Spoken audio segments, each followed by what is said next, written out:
excited to be here. So sometimes I get stuck in stuffy rooms full of people. So what I like to do is level the playing field.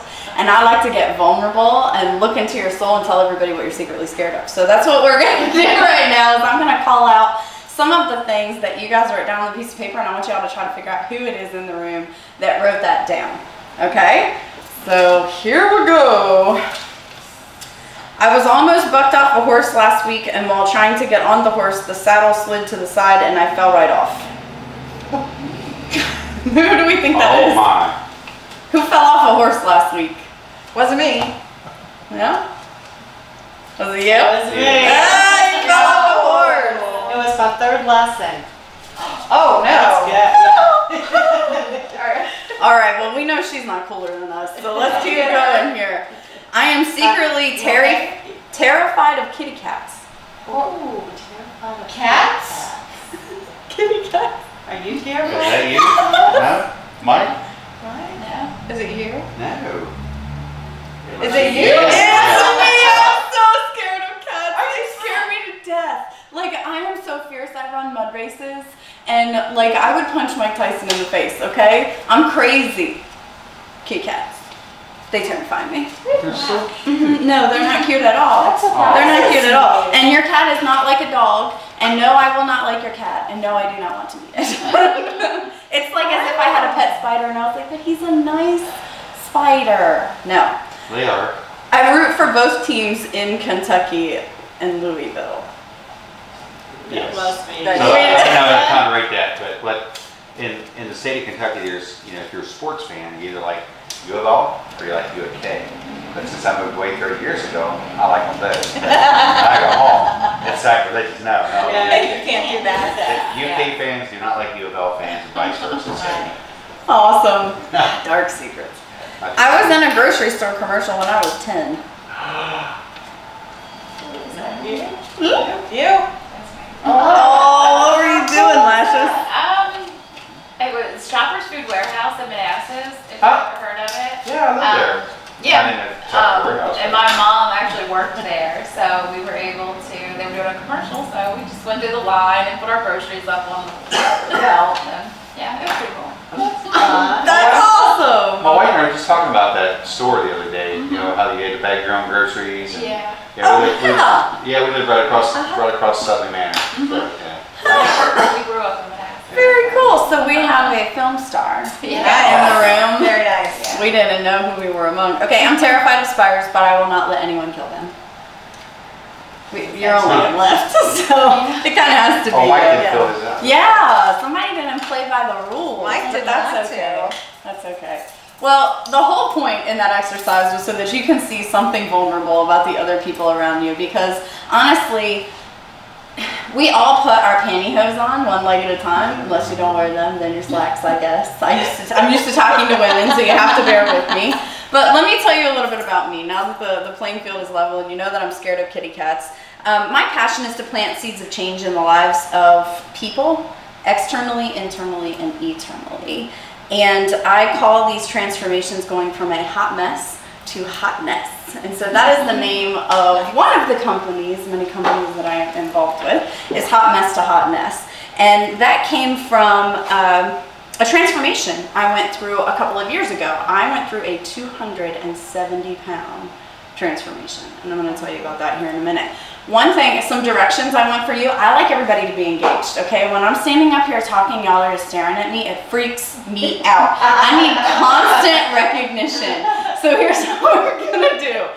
I would like for you, if you hear anything that is awesome, amazing, life-changing, or you know, you just feel like I might need a little help up here, I want you to say yes, yes. Okay? I want you to shout out yes, yes. Okay. All right? Yes, so yes. that let's practice. Go ahead. Yes, yes. Almost. Yes. Yes. Yes. Yes, yes. I'm also a control freak, so I like doing this kind of stuff too. That's really fun. Okay, so that will keep everybody engaged and out of your seats. Sometimes I make you dance. So if you're not talking enough and moving around, then we're gonna get up and shake our booties so that everybody can feel comfortable again. Okay, so Amber Valentine went through a 270-pound transformation, and what that is that I lost 70 pounds of body weight, but I lost 200 pounds of husband that needed to go, right? And so I call that my spiritual 200 pounds. And I have actually written a weight loss program based on the mindfulness of how that connection can be made.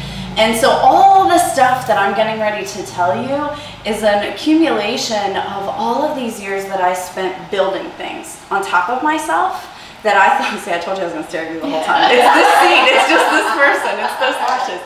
I spent all these years building things on top of myself that I thought I needed to be based on who I thought I was supposed to be and what would make me happy and the things that the world told me that I needed to be able to be my happiest person. I needed to get married, I needed to have kids, I needed to run a successful business, I needed to drive a pink Cadillac in the company that I was in. I needed to do all of these things, and I woke up one morning miserable and was like, I'm way too gosh darn cute to be so miserable. I was 240 pounds, married, had my children, was driving that pink Cadillac, everything was great, and it all came crashing down.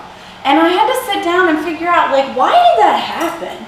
Like, what happened that all of those things came crashing down? And what I discovered is that I had built all those things on top of myself, but they weren't really what I wanted.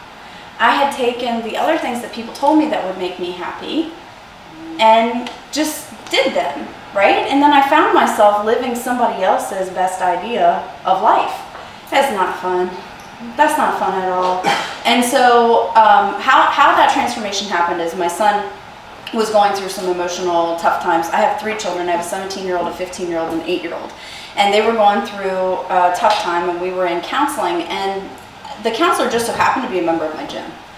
And she looked at me one day and she was like, Amber, I see you at the gym 2 hours every morning with a personal trainer. You're eating all the right stuff. You're working out harder than the rest of us. Your weight's not budging. What's going on? And I was like, I don't know. You got any ideas? I would love some ideas. What can I do? And she said, well, have you ever thought about the fact that you were traumatized as a kid? And I was like, no, what does that have to do with anything? Food in, food out, right?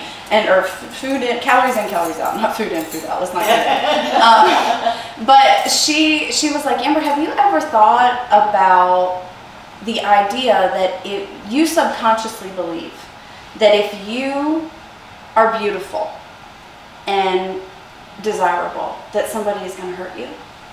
And I was like, what? That doesn't make any sense, okay? Like, I work out, I eat well. Anyway, I went home and I gave more thought to this, and I looked at all the other things that I had realized, and I was like, oh my gosh, wait a minute.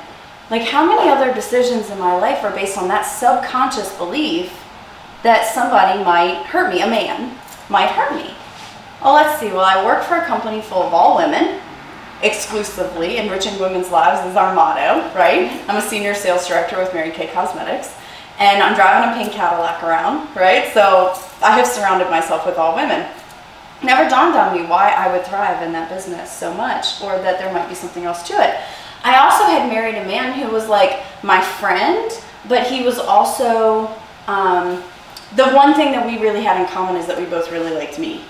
And he just wanted to do anything, no matter what it was, to please me, which is great. I mean, that's pretty wonderful.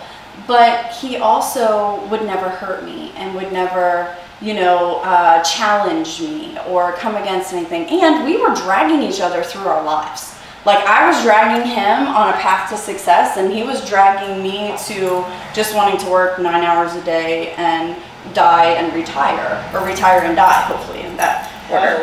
And, you know, so we were just really not on the same path. So we made a very grown-up decision one day, and we looked at each other and went, you know, this isn't really what this is supposed to be about. In the figuring all this out for myself, realized that we needed to be separate. Now listen, I am not a man-hater. Y'all are wonderful. I do not think that anybody needs to go home and leave their significant other so that they can find their 200 spiritual pounds. But for me, that was the first piece of discovering all the things that I had put into my life that weren't there because of me. They were there because of this person that I had created. So a lot of what we're going to talk about today is finding your true and best self and living to your maximum of who you are, rather than who you feel like you need to be, or the image that you put out there for everyone else, and what, you know, that does, and how you can figure some of these things out. So let me try to stick with my notes or I'll go on talking forever.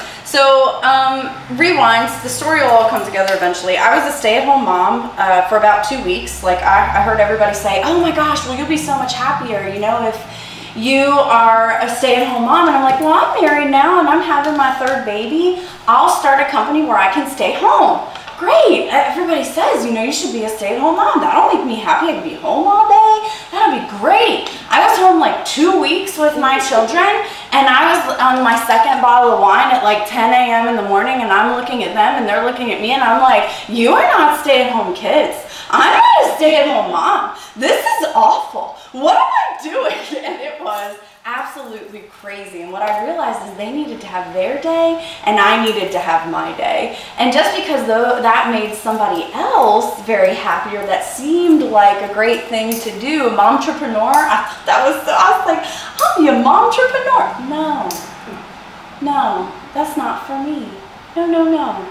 I don't want to be home. They need to go have their fun. So I put little notes on them and I said, listen, please fix. And I sent them off to a Christian day school. I was like, I don't know what I did to them, but you need to help them. I have royally screwed them up keeping them home with me for the last couple of weeks. And I went off to work and feel like I was making an impact in the world, because I can make an impact at home in the evenings and provide well for my children.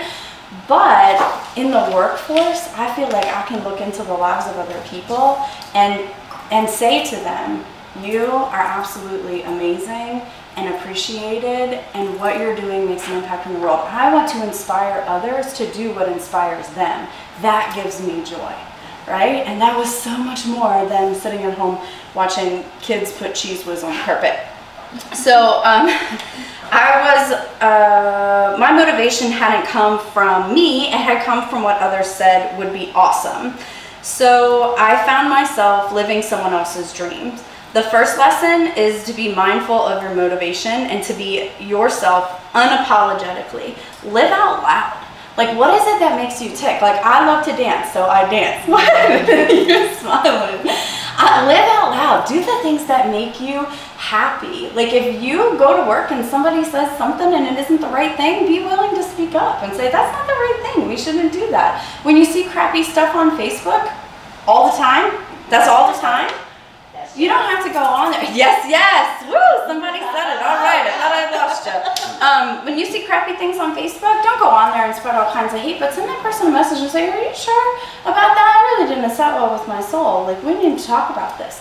You know, be willing to stand up for what you believe in, because I think a lot of times these days we're more willing to blend in and keep the waters calm, and that's causing so much trouble for our people. Because what's happening is, like, we shared some vulnerability here in the beginning. I went easy on you. I was going to be worse, but I went easy on you. But we shared some of that in the very beginning, because our lives right now are very much like, let's just keep things looking good on the outside. We post everything on social media, all the highlight reels, right? And no one ever sees us outside of our makeup. We're always, you know, keeping it up and keeping it up. If I had it my way, I'd be standing in front of you right now in a bikini. I'd be like, hey, this is my uniform. This is what I love to do.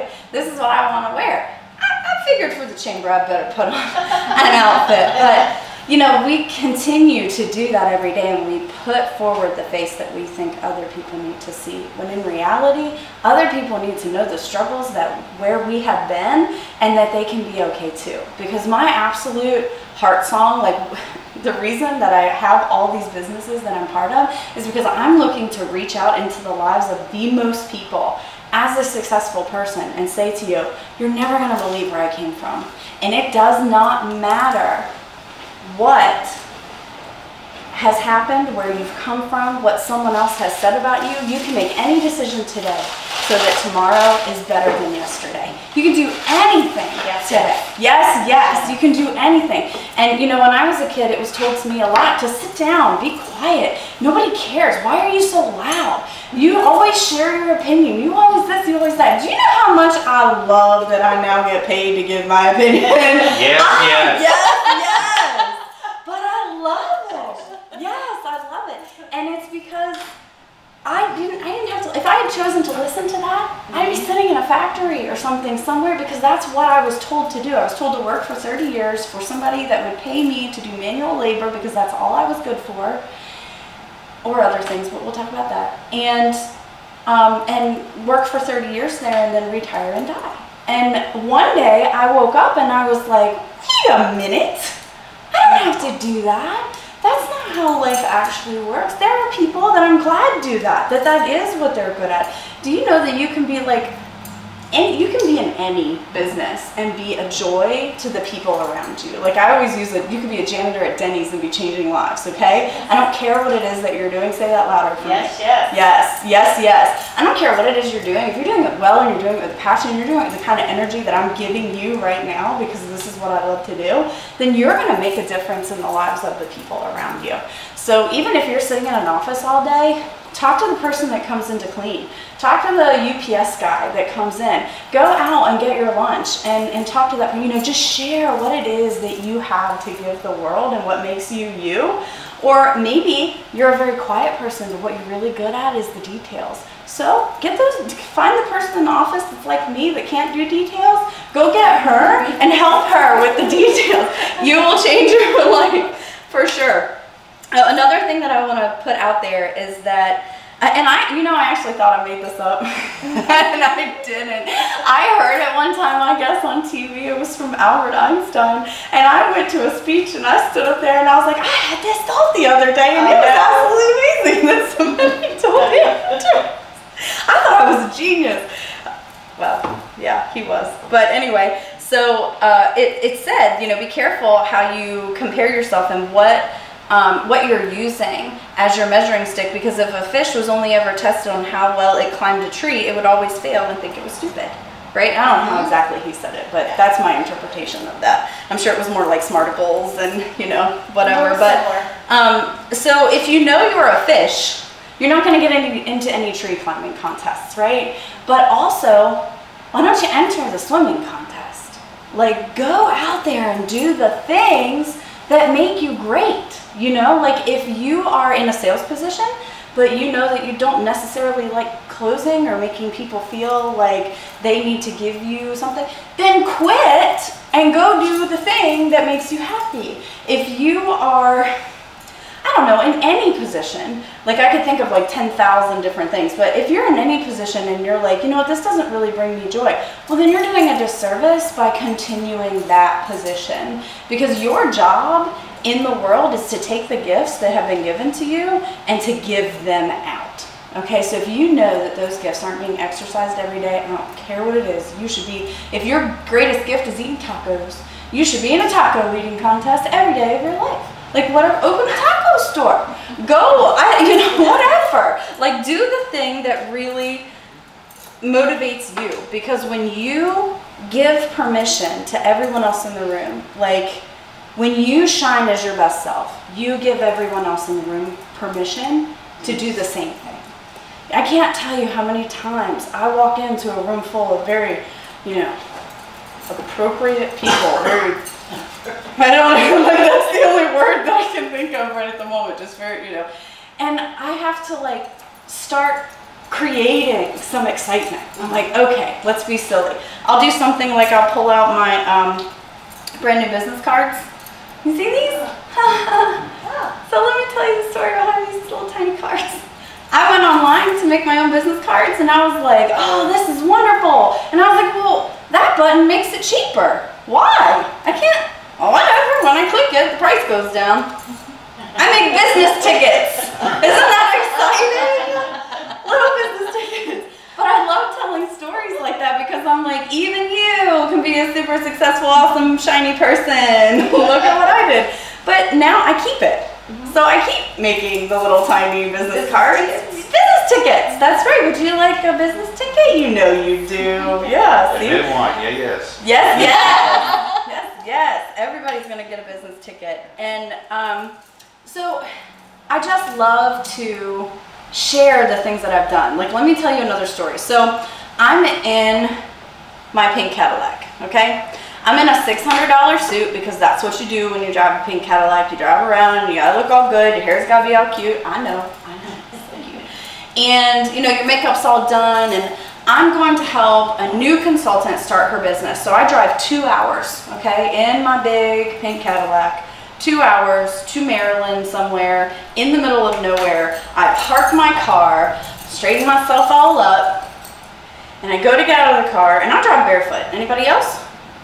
I do sometimes. Yeah. So I hopped in my car and drove there. Oh, no. I go to get out of the car. I have not a shoe, not a flip-flop, not a slipper, not a pair of socks, nothing. I've got nothing, nothing. There's no Walmart in sight. There's nothing. And I'm like, what am I gonna do now? So I had to laugh. I just had to laugh at myself and go, well, this will be one of those stories I get to tell one day. And I hopped out of the car and I grabbed my bags and I walked on up to the front. Now I did try to save a little face and I knocked on the door and I thought, Lord have mercy. Hi, is this your house? She said, yeah. I was like, can you do me a favor?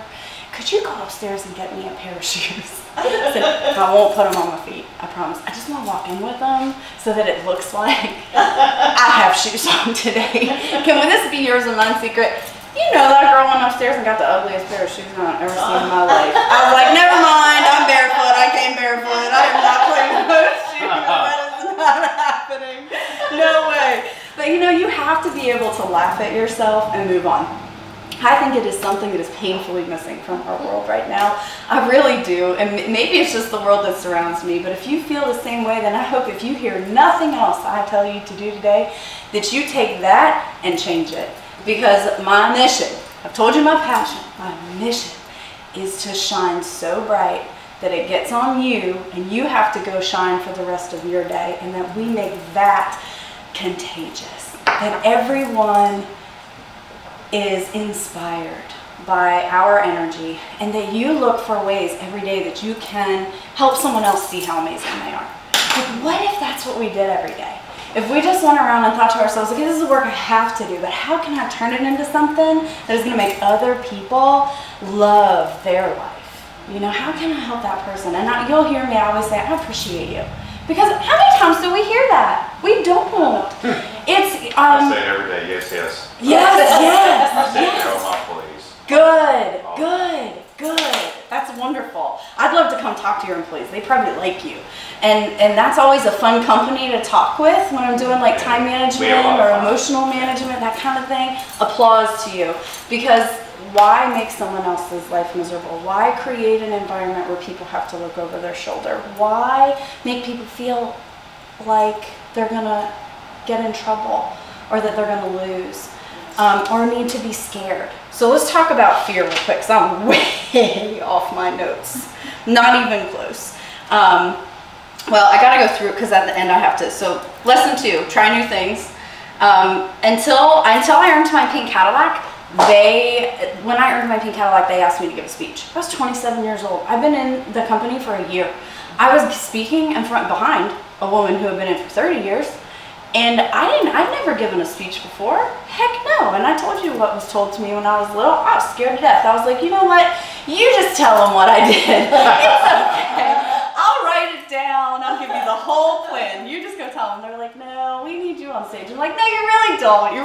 Everything's going to be fine. Just you go do it. And they were like, no, no. And I'm so grateful that they pushed me beyond my comfort zone, because when I got up there and told my story, something was released in my heart, you know, and that was my flow, and I felt it. And had I not done the thing that they asked me to do, I would not be standing in front of you today. I would not own a piece of several companies. I would not be the owner of Hot Mess to Hotness and writing books and speaking and sharing this wonderful passion. I'd still be just like, let me do this and make money, and money will make me happy and everything will be great. So try new things, because you never know. I almost missed out on finding my passion. Giving that speech changed my life. I will tell you, most people are kind of surprised to hear that I have a 10th grade education. Like, I didn't finish school. I was homeless for a little while. I was a teen mom. I stand here with a 17-year-old son who's almost 18 years old, and I'm 35. So you can, if you do math, and you may have already done that, you will know that I was a teen mom. There were a lot of things that were told to me when I was younger that were like, you're never going to be able to do this, and you're always going to be that, and you're, you know, this, that, and the other. And you can imagine we tell ourselves some of those things sometimes too. But I woke up one day and I was like, wait, I think I was like 22. And I was like, hold on a second. Just because I come from a house full of crazy people doesn't mean that I have to be crazy. Yes, yes. So many people need to hear this. Mine, Yes, yes. my absolute dream is to stand on stage as a very successful person and look into the eyeballs of other women who have been where I have been and say, you are not only meant for two things, honey. There is so much more that you can accomplish if you let go of that. Just let go, live your life out loud, and shine. At first I wanted to be successful so others could look at me and say that if she can do it, I can do it, but that is self-focused. And now my goal is to tell you my faults so you can realize it doesn't matter where you are, only that today you can make a difference in your life. And you only get, so this is what I wanted to talk about a minute ago, but I had to go backwards for a second. You only get two choices, and that's fear or faith. Fear is believing in a negative outcome in the things that aren't seen, and faith is believing in a positive outcome in things that aren't seen. So in any situation, I don't care what it is, don't start throwing them at me because you'll be wrong. Any situation, you have a choice, and you can decide that that situation is going to be positive, and that you're going to go at it with a positive attitude, and that you're going to have faith that things are going to work out, or you can go at it with fear, being scared that that thing is going to happen, and being, terrified and knowing that something bad is going to happen. I don't even care if that thing is something as terrible as like cancer. How inspired are you when you see someone who is dying of such a terrible disease, but they are living the happiest pieces of their life that they've ever had because they're so inspired by the short amount of time that they have. So there's a silver lining, there's a faith in everything.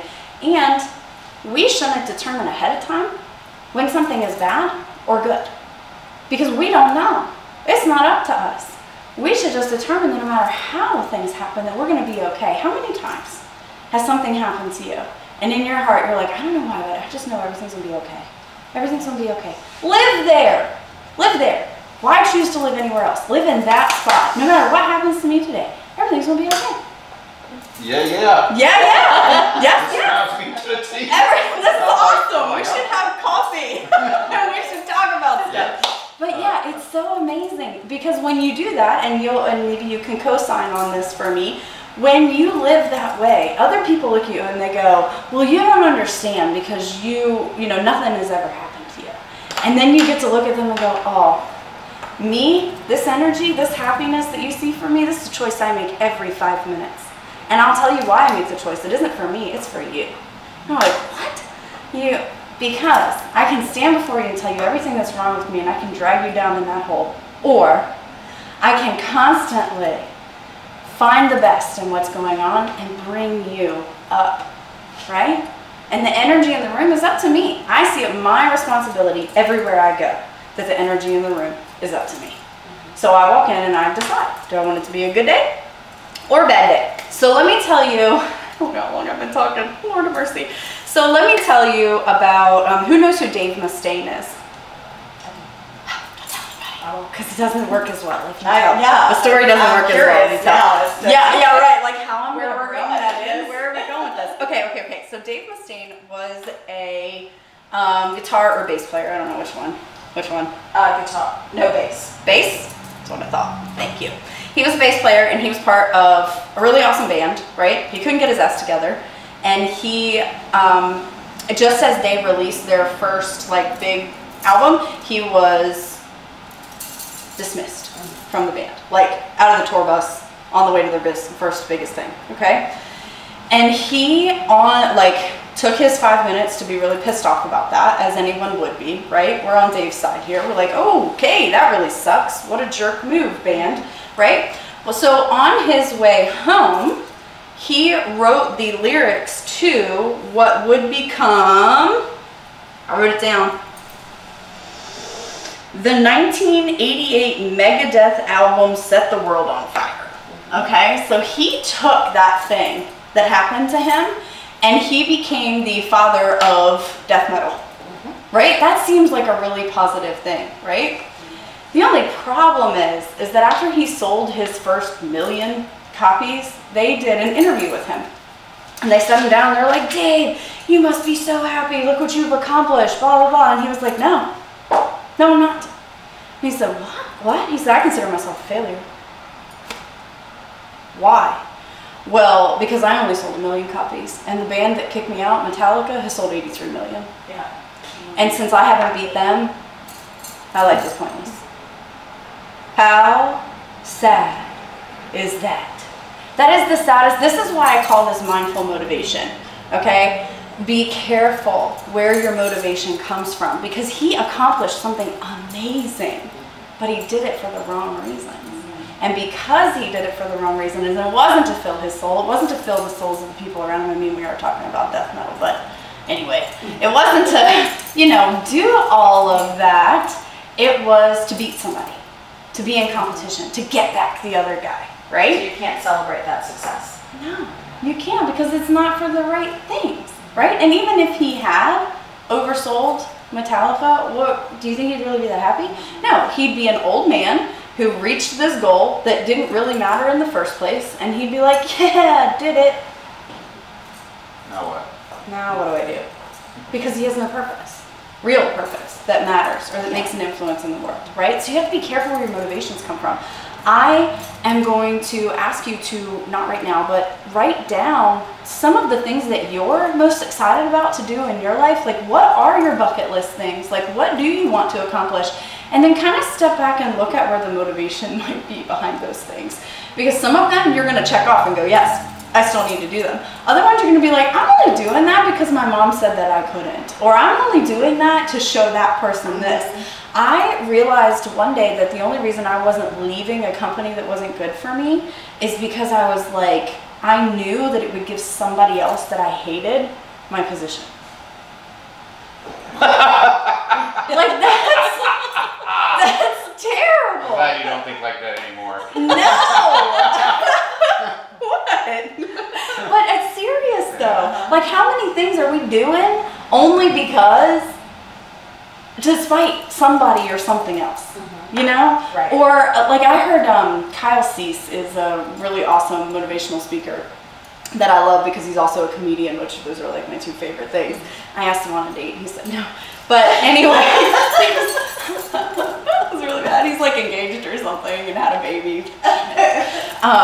But I do often send celebrities messages and ask them for dates. One day they'll come around. The Rock Johnson's on the thing next. He needs to get single. Oh, and Channing Tatum is coming to Pennsylvania. I've trained for this.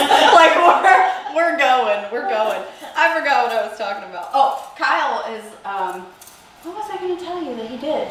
He's done so many things. What was I talking about right before that? Before I got all excited about Channing Tatum.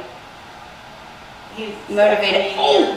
He's talking about, he started kind of me thinking about this mindful motivation because he was talking about like, how many of you are miserable in your job? And like so many people raise their hands and they're like, but you're staying because you need money? Well, there's lots of money out there. There's money everywhere. He's like, you can get money. Money flows through me. Anywhere. Freely, copiously, and endlessly. Have you read You Are a Badass Moneymaker? I have not, but I read The Power of the Subconscious Mind by Joseph Murphy. I'm all into that. I love it. You and I need to be friends. I'm telling you, it's just killing. I love it. You and I need to be friends. It'd be nice. Yep. Yes. My wife really needs to listen to you too. I wrote that down. One of my points. I can't wait to meet her. So the thing is that he asked everybody, like, where, you know, why are you staying at your job?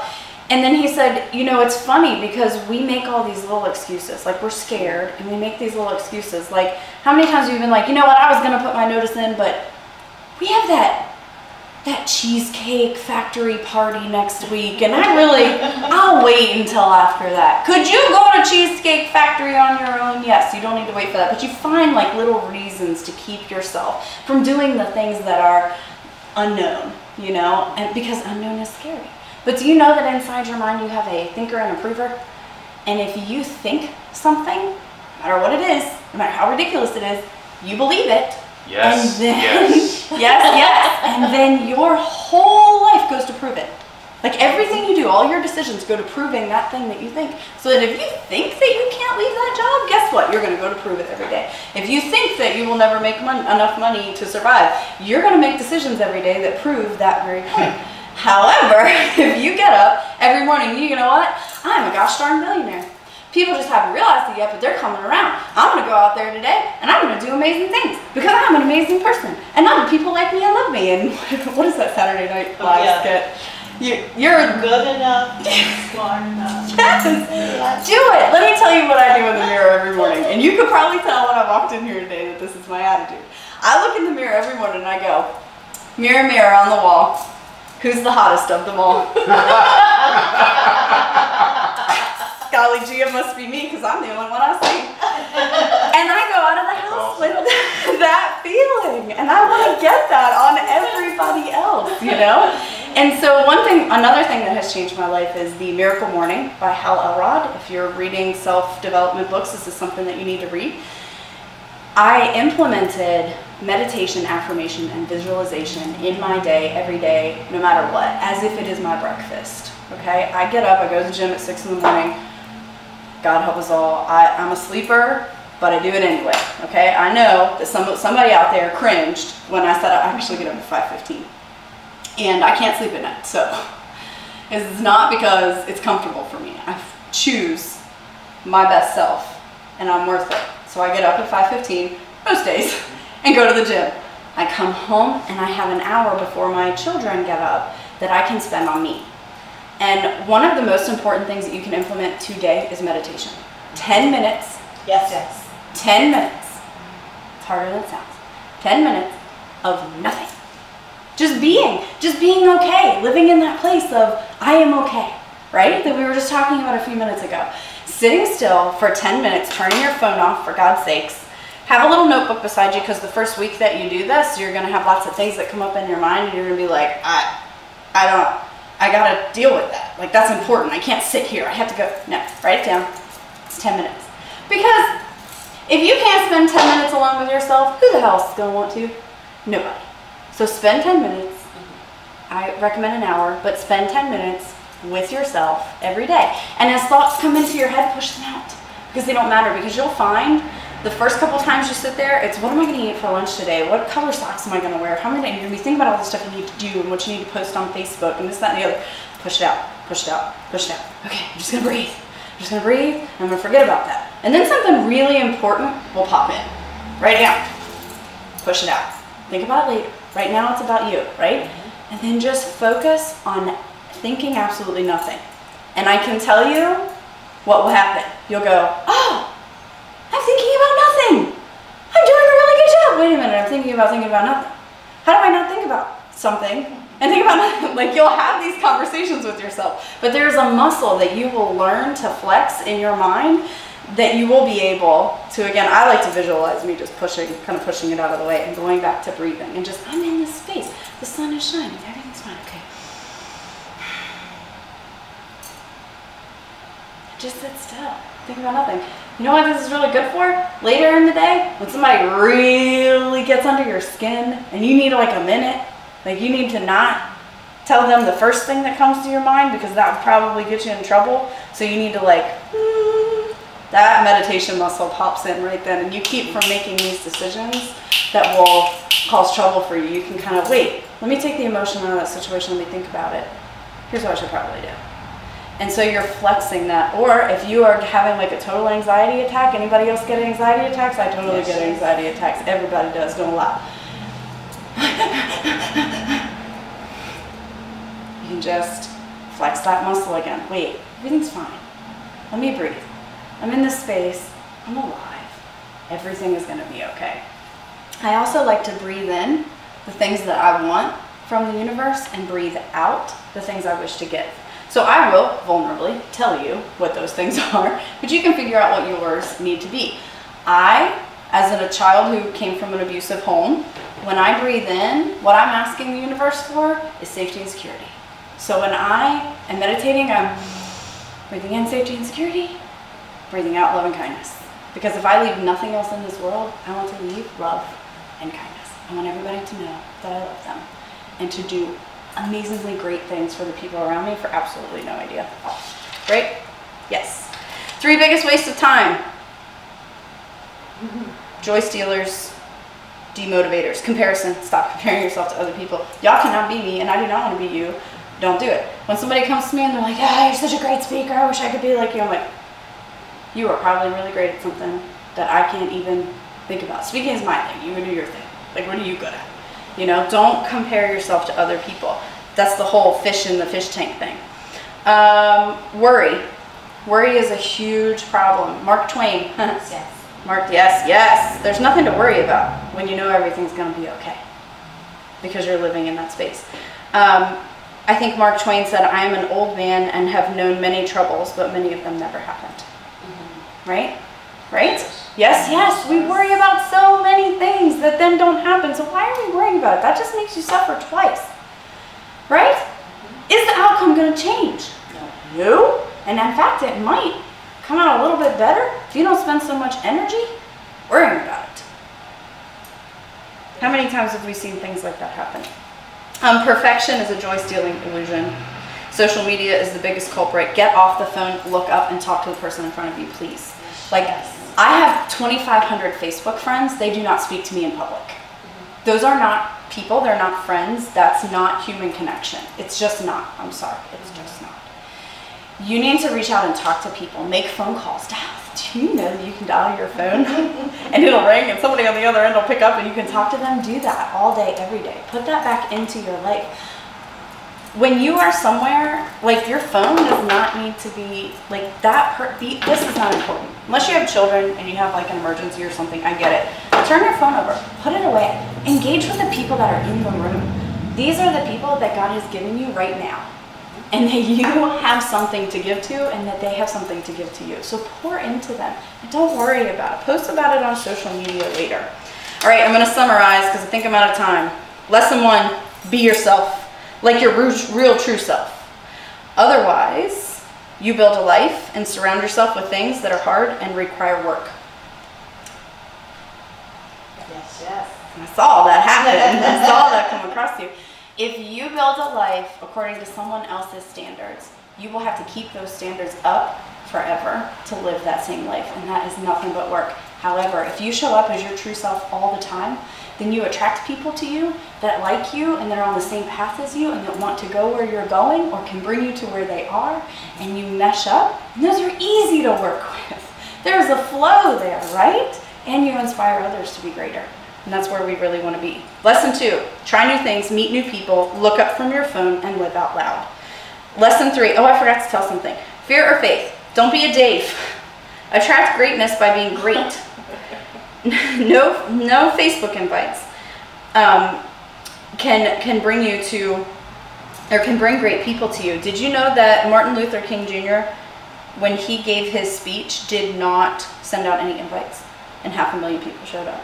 Do you know that there was no advertising for that? That was word of mouth. That was people talking about, this man is going to give a speech that is going to be great. He has some ideas. We need to go hear it. This was all, everybody having that energy, that feeling of like, there's something that's going to happen and we need to be there for it. And they all showed up, right? How many times do we send out Facebook invites and 4 people show up? Because it's not real. It's not real. Ooh. So don't be a Dave, be a MLK. All right, number 4, comparison, worry, perfection are huge wastes of time. But putting extra shoes in your car is not. That is not a big waste of time. Or reading the small print when you're going to make business cards or tickets. But, okay, last thing. 5, visualize. If I had more time, I was going to do a visualization exercise, but I talked too much because I got really excited in the beginning. But it is very important that you get up every morning, not only meditate and affirm, but visualize what it is that you want. Like, how do you know what you're going to do every day if you don't even know what it is you want? Like, get crystal clear. And then you need to sit still. And that picture, I want you to be able to smell it, taste it, feel it. How is my day going to be different when I am that person? And then guess what? You will go all day and make decisions as if you are already that person, and your life will change, and you will wake up one day and find yourself as that person. Yes, right? yes. Yes, yes. So this is so important. Meditation, affirmation, visualization. Get good at it, okay? Spend that time on yourself because you are totally worth it. Okay. Last story I'm going to tell you. I heard this one from Kevin Hart. Who knew he was going to be motivational? I read his book. It's very good. If you can get through all the racing stuff, like it's pretty, there's a lot of serious content in there. I think it's called I Can't Make This Shit Up or something. But he talks about the loser and the winner, or the amateur and the pro. And about how, and this goes with visualization, about how if you're running a race, let's say we have an amateur or the loser and the winner. We have the loser and the winner, and we're running a race, okay? And it's a really long race. What happens in the middle mile? You get tired, right? This is for all kinds of things, like any kind of goal that you have set in your life. When you're at the middle and you can't see the finish line and you can't see where you came from and it seems impossible, you have two choices. You can quit and go back, or you can continue to push through to what you can't see.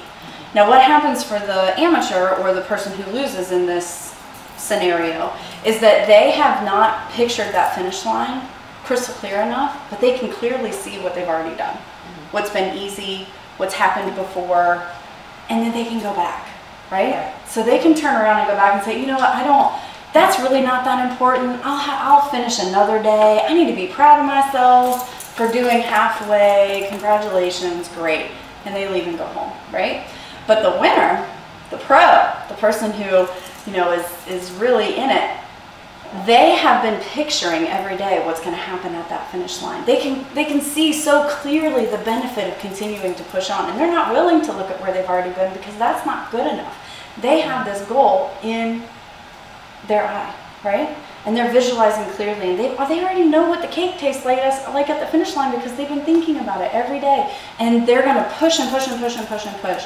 And when they can see the finish line, then they get their final, into the destination there. But what is really sad is that if you quit halfway and go back, you've traveled the same distance either way, right?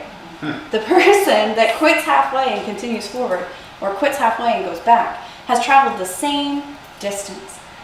One acted on fear and the other acted on faith. So what I want to challenge you today is that I want you to imagine with me a world where instead of asking, what can I get from this world? What can I get? What can I get? What can I have? What more can I pile on? Where's all my stuff? What can I get? Positioning yourself.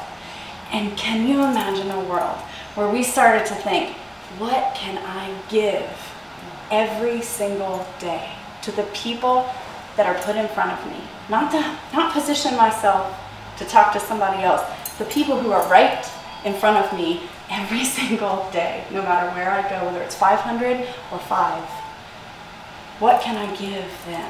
How can I use the energy that I'm given to give them the best of myself so that they have permission to shine? Because God said, let's be a light unto the world. And I plan to shine everywhere I go. Thank you very much. Very much. Yay. I have an event coming up. You have order forms for this event. We only have a couple of tickets left for buy one, get one free, and we're offering that to you today. It is October 12th, so you have plenty of time to find a friend that's going to go with you. I would love for you to fill these out. We're going to do a drawing each week from our speaking engagements. If you turn these papers into us today, we will do a drawing for someone to get their ticket totally free.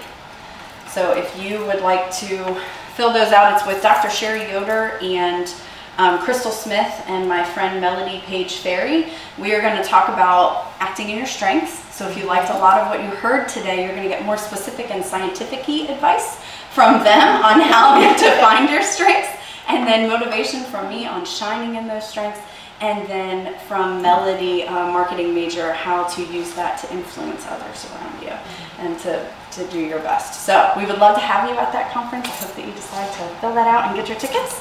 And if you have any questions for me, I have plenty of business tickets, and we can get together and talk about things. You have to laugh. There you go. Thank you. Yeah, I'm looking forward to getting together with you. Yep.